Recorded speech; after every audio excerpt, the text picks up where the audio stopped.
Hey guys, welcome to Pages with Sidra. Today we are going to start episode 651 of I Have 90 Billion Licking Gold Coins. If you haven't watched the previous chapters, make sure to check them out on my channel. Now, without any delay, let's dive into the chapter. Chapter 1126, A Grandly Justified Reason. Qian mused. It's still too early for the auction. I might as well have another epiphany. With 10 days to go, he felt idle, and another epiphany seemed inviting. If Bayou 11 overheard that, she'd probably call into question the very nature of reality. In universe, epiphanies are rare, often once-in-millennia moments. They feel like merging with the cosmos, unlocking profound insights in seconds. Such breakthroughs are wildly valuable. No cosmic powerhouse plants them every 2 weeks. System, initiate epiphany. Ding. 1,000 enhancement points will be consumed to continue awakening the space law. Do it. Points deducted. Remaining, 5,000. Energy absorption soared again, but his progress slowed significantly.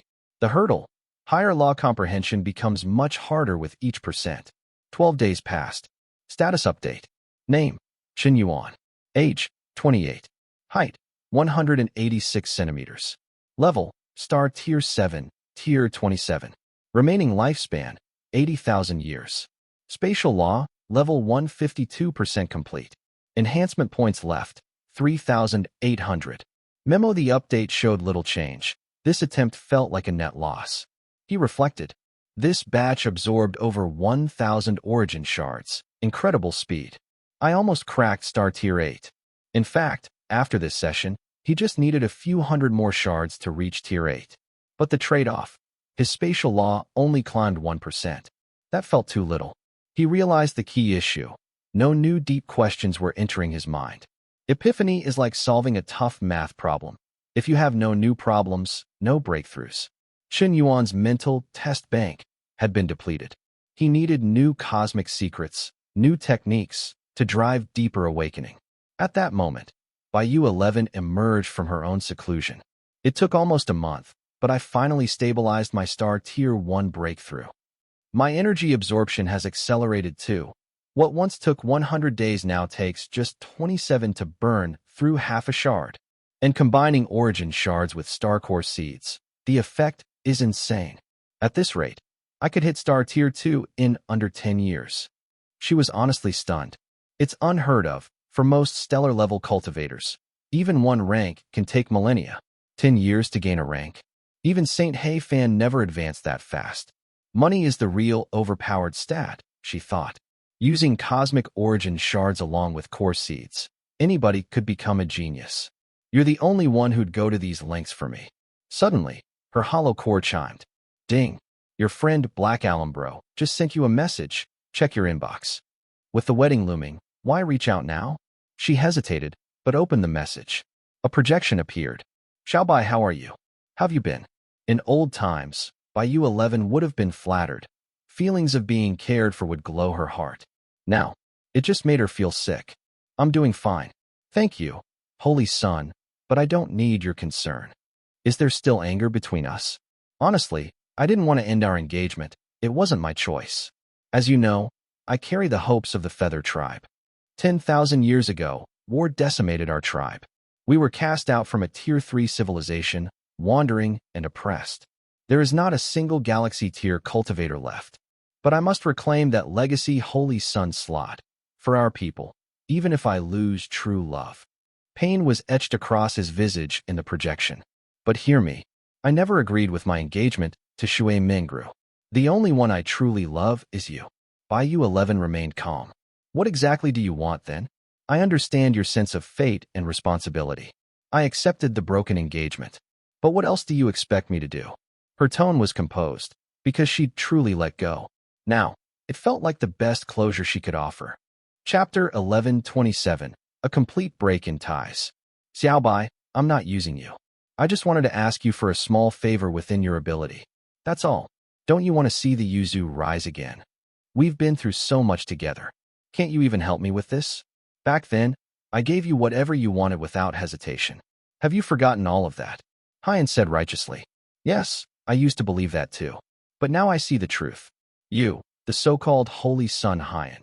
If you truly cared about me, Why wouldn't you even buy me a single star core seed? The starship you gave me was just a discarded model. The space ring? Only because you replaced it with a higher level one from a 4th level civilization. I was too naive. I thought those scraps you tossed me were treasures, because I was on a lower level. You gave me mere leftovers, and I was foolish enough to feel grateful. I've converted all the gifts you gave me into credits, 19 billion Hyen coins. I'm paying you back with 25 billion, including interest. From now on, we owe each other nothing. Let's go our separate ways. And don't use the Yuzu's future as an excuse again. The Yuzu doesn't belong to just you. You've never contributed a single thing to our race. You only leech off our name as the Holy Sun. With the entire race supporting you, you've become a peak stellar-level powerhouse, yet you've never once returned to the homeworld, nor sacrificed anything for the Yuzu. Baiyu 11 replied bluntly. Every word she spoke was like a dagger, stabbing straight into Hyen's heart. Xiaobai, is this really how you see me now? What happened to the sweet, understanding girl I once knew? If I become the inheritor Holy Sun, won't the entire race benefit? Why can't you understand? You really disappoint me. Hyen looked heartbroken. He believed he had done so much for the Yuzu. If not for the dream of their revival, would he have worked so hard for 2,000 years? He had endured unimaginable pressure, and now that he had become the pride of the Yuzu, was that still not enough? How ridiculous. You always hide your selfishness behind the excuse of duty to our race. I'm married now. Don't come bothering me again. From today, our bond is severed. Get lost. Baiyu 11 cut off the virtual projection. Hyen nearly exploded with rage. She blocked me? This woman actually blocked me. Unbelievable. She told me to get lost? Good. You think you've grown wings now and can talk to me like that? There are countless women in the Yuzu who would give everything for me. Who does Baiyu 11 think she is? When I become the inheritor Holy Sun, she'll regret everything.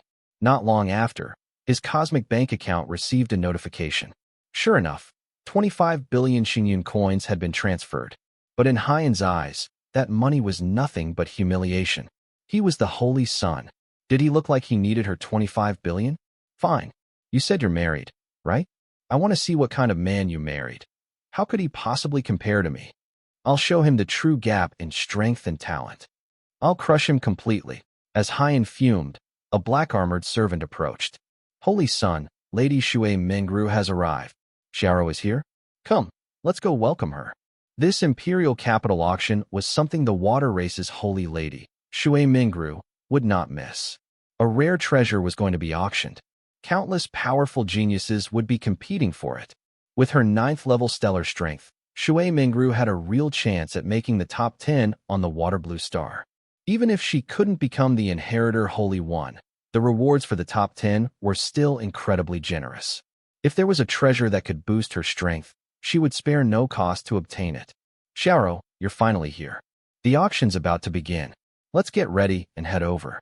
I don't need to pack anything.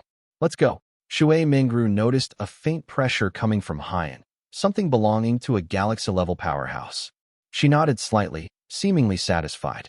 If she was right, Hyen might already be at the half-step galaxy level. That kind of talent was extraordinary. Xiao, before the auction, let's stop by the trial tower.